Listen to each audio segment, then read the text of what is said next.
రాష్ట్రంలో సొంత ఇళ్లు లేని పేదలకు ఇళ్లు కట్టిస్తానని 2019 ఎన్నికల్లో జగన్ హామీ ఇచ్చి అధికారంలోకి వచ్చారు. 99% మేనిఫెస్టో హామీలు నెరవేర్చానని బస్సు యాత్రలో చెప్పుకుంటూ తిరుగుతున్న జగన్ రెడ్డి అప్పటి మాట ప్రకారం ఇళ్లు కట్టించిన పాపానే పోలేదు. కానీ 25 లక్షల మందికి ఇళ్ల స్థలాలంటూ పత్రాలు రెడీ చేయించారు. కొంతమందికి ఇచ్చారు, మరికొంతమందికి ఈ పత్రాలు ఇవ్వలేదు. కానీ పత్రాలు అందినా అందకపోయినా ఆ భూమి అయితే లబ్ధిదారులకు దక్కే పరిస్థితి లేదు. ఎందుకంటే ఆ భూములన్నీ నిషేధిత జాబితాలో ఉన్నాయి. పైగా నిషేధిత జాబితాలోని ఆ భూములపై ప్రభుత్వమే వన్ టైం సెటిల్మెంట్ కింద డబ్బులు కట్టిన పేదల కోసం 7 లక్షల పత్రాలు సృష్టించి సొమ్ము చేసుకుంది. అవి ఎందుకు పనికిరావు. అలాగే 5 ఏళ్ల తన పాలనలో మరో 25 లక్షల పనికిరాని రిజిస్ట్రేషన్ పత్రాలను పేదలకు పంచి ఓట్ల రూపంలో లబ్ధి పొందటానికి ప్రయత్నిస్తోంది.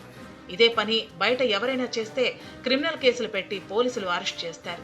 ప్రభుత్వమే మోసం చేస్తే ప్రజలు ఎక్కడికెళ్లాలి? పోలీసులను అడ్డం పెట్టుకుని జగన్ సర్కార్ పాల్పడుతున్న దాష్టికాలను చూసి కేసులు పెట్టడానికి కూడా బాధితులు భయపడుతున్నారు.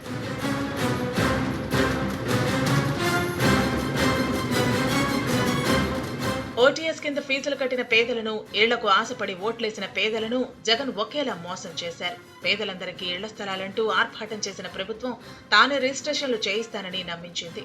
రిజిస్ట్రేషన్ల కోసం ఎక్కడికి వెళ్లాల్సిన అవసరం లేదని, గ్రామ, వార్డు సచివాలయాల్లోనే అందుకు ఆ ఏర్పాట్లు చేశానని తెలిపింది. కొంతమందికి గ్రామ, వార్డు సచివాలయాల్లో రిజిస్ట్రేషన్ చేసిన భూమి పత్రాలను అందించింది. మరికొంతమందికి ఇవ్వకుండా ఆపారు. ఈ పత్రాల్లో నాన్ జ్యుడిషియల్ స్టాంపుతో పాటు జగన్ ఫోటో, నవరత్నాలు బొమ్మలు, ఇతర డిజైన్లు ఉన్నాయి. ఇదే ఇప్పుడు బాధితుల కొంప ముంచింది. ఆ పత్రాలు ఎందుకు పనికిరావంటూ అటు బ్యాంకులు, ఇటు రిజిస్ట్రేషన్ అధికారులు చేతులెత్తేశారు.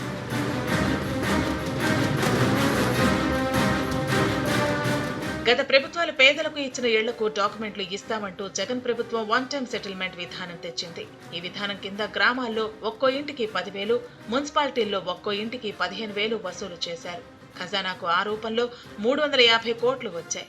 వారికిచ్చిన పత్రాలు గ్రామ, వార్డు సచివాలయాల్లో పంచాయతీ సెక్రటరీ ద్వారా రిజిస్ట్రేషన్ చేయించారు. వీటిపై కూడా జగన్ ఫోటోలు, నవరత్నాల బొమ్మలు ఉన్నాయి. ఒక్కసారి డబ్బు కడితే ఇల్లు మీ సొంతమైపోతుంది. మీ పేరుపై డాక్యుమెంట్ ఇస్తాం, దాన్ని అమ్ముకోవచ్చు, తనఖా పెట్టుకుని బ్యాంకుల నుంచి లోన్లు కూడా తీసుకోవచ్చని నమ్మబలికారు. పేదలు వేలకు వేలు ప్రభుత్వానికి కట్టి ఆ పత్రాలు తీసుకున్నారు. వాటిని బ్యాంకుల్లో తనఖా పెట్టి లోను తీసుకుందామని వెళితే ఆ పత్రాలు చూసిన బ్యాంకు అధికారులు ఇవి పనికిరావంటూ వెనక్కి పంపేస్తున్నారు.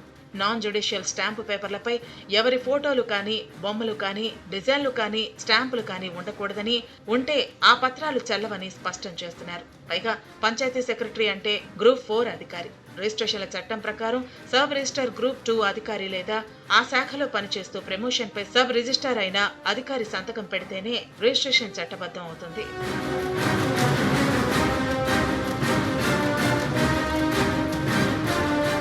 గ్రామ, వార్డు సచివాలయాల్లో రిజిస్ట్రేషన్ చేసిన పత్రాల ఆధారంగా తిరిగి రిజిస్ట్రేషన్ చేద్దామని ప్రయత్నించగా అవన్నీ నిషేధిత భూముల జాబితాలో ఉన్నట్టుగా కనిపిస్తోంది.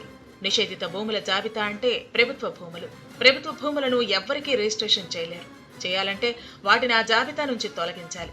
కానీ ప్రభుత్వం పేదలకిచ్చిన ఈ ఇళ్లను ఇప్పటికే తన ఆస్తిగానే పరిగణిస్తూ నిషేధిత జాబితాలోనే ఉంచింది. అలాగే పేదలందరికీ ఇళ్ల పేరుతో 25 లక్షల మందికి ఇచ్చిన పత్రాలది కూడా ఇదే దుస్థితి.